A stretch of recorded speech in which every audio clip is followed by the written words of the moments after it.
uwahoze ari perezida wa Cote d'Ivoire Laurent Gbagbo yasabye urukiko mpanabyaha mpuzamahanga ko rwakongera gusuzuma ibirego bine bimushyirwaho kuko asanga nta bimenyetso bigaragazwa byo kumushinja.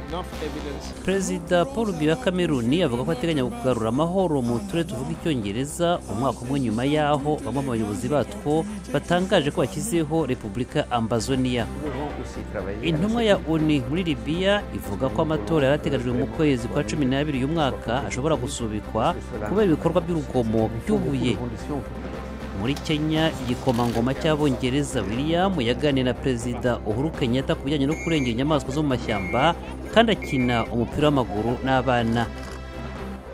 Naho muri Ethiopia, iserukiramuco y'abaturage ba Oromo ryahuruje imbaga bibuka abantu babo 700 bishwe muri 2016 n'amavugururwa ya politiki arimo gukorwa mu gihugu.